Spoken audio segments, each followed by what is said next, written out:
Man, it feels like there is a war between Minnesota fans and New Jersey fans, and that includes Minnesota beat writers over Quinn Hughes, Minnesota defenseman, a franchise caliber guy, a player who needs a contract extension past 2027, and who has not signed it yet.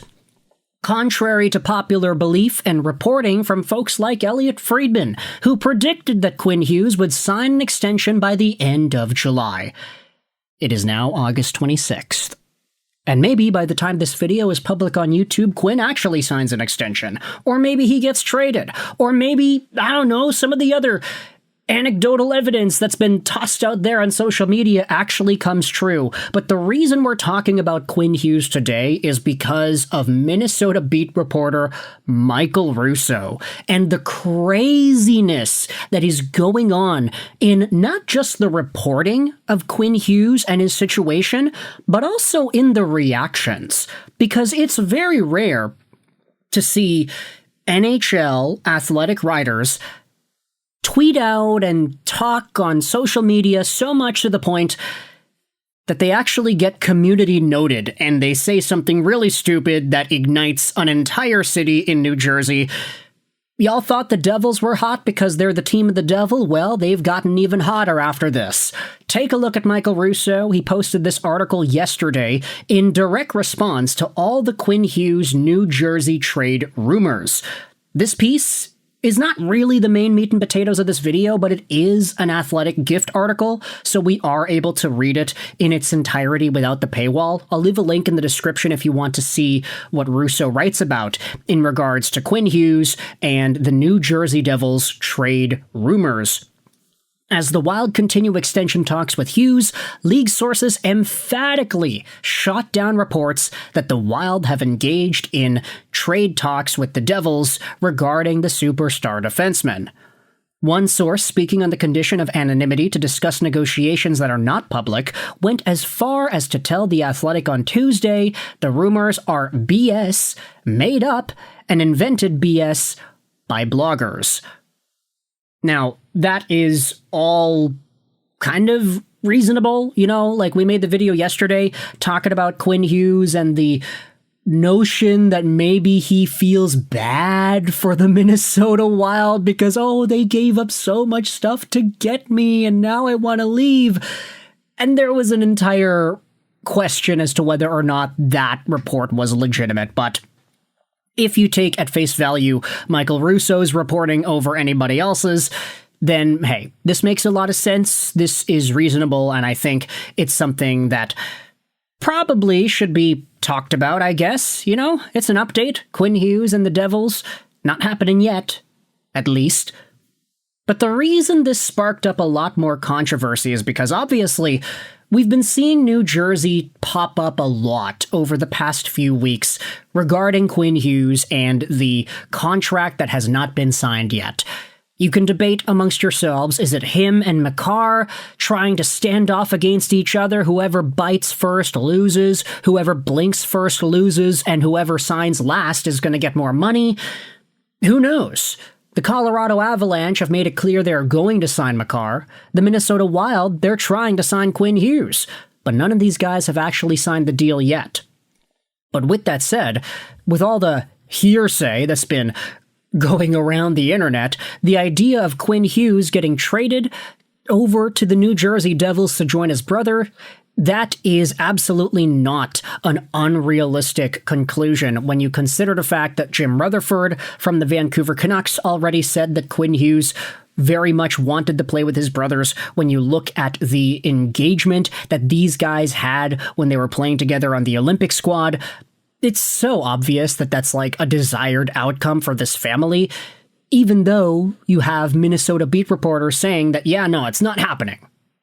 But this is where it gets even more fiery, because Michael Russo tweeted about his article, and the top reply from Don goes out there and says this: LOL, the team mouthpiece continues to yap. They've gone from, we will get him signed, to, we remain confident. We all know where this ends up. Remain calm, remain calm. Now, obviously, if you look at Don, I'm assuming they are a New Jersey fan, mostly because, yes, there you go, they're from New York.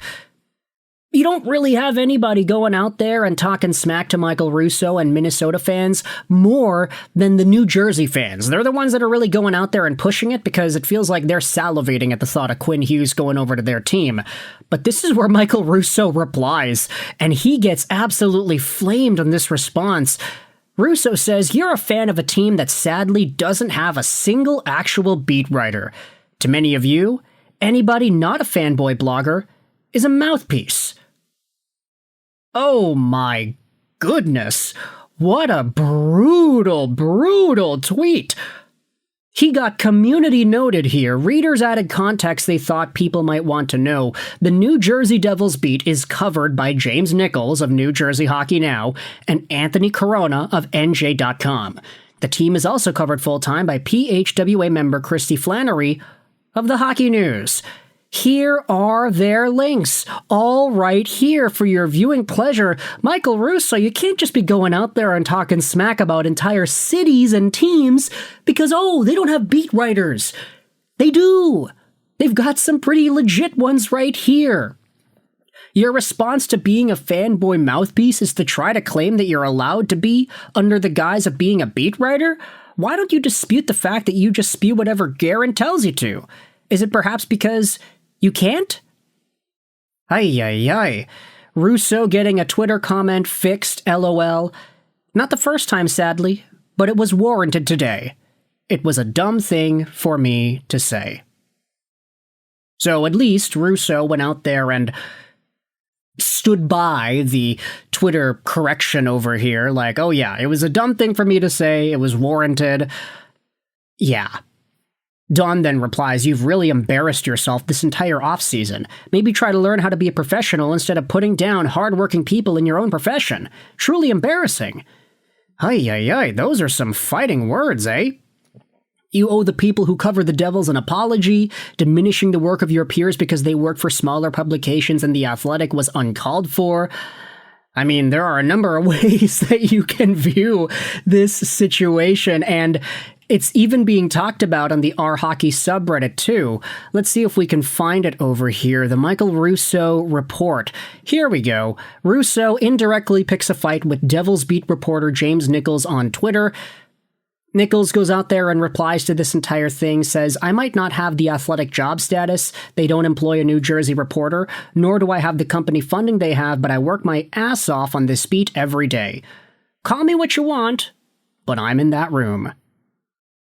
And the replies are having a field day with this discussion over here on the subreddit. Russo seems like kind of an a-hole sometimes, not gonna lie. Let me introduce you to James Nichols. Not an a-hole per se, but some of his takes, he is on point at times, but not above writing for clicks either. Being a sports writer is such a funny thing to gatekeep. Like, Michael Russo is just publishing what Bill Guerin asks him to, and attributing it to sources close to the team. It's not like he's uncovering the Pentagon Papers. Joke's on these guys, my team here in Calgary doesn't even have an Athletic writer. Neither do the Devils and half the league at this point. The Athletic's best days are long behind it. Okay, I don't want to be too mean to the Athletic. I mean, more journalistic platforms for people to make money and do their job by creating hockey content and writing material, I think is better for everybody, but still, that's just me. Russo knows a lot about the Wild, but all the beat writers, he very much feels like he is the one that is the mouthpiece for the organization and defends them more than I think any objective writer should. He is definitely too close to the team's front office and identifies too strongly with them, which makes this particular claim especially hilarious. Now, that's kind of funny. I mean, I'm not going out there and declaring anything for sure. I'm just reading Reddit, reading Twitter. That's not a sin, is it? I don't want any cease and desists coming from anybody like Michael Russo or James Nichols or anybody else over the next little while. We're just talking about Quinn Hughes and the war that this has sparked between Minnesota and New Jersey.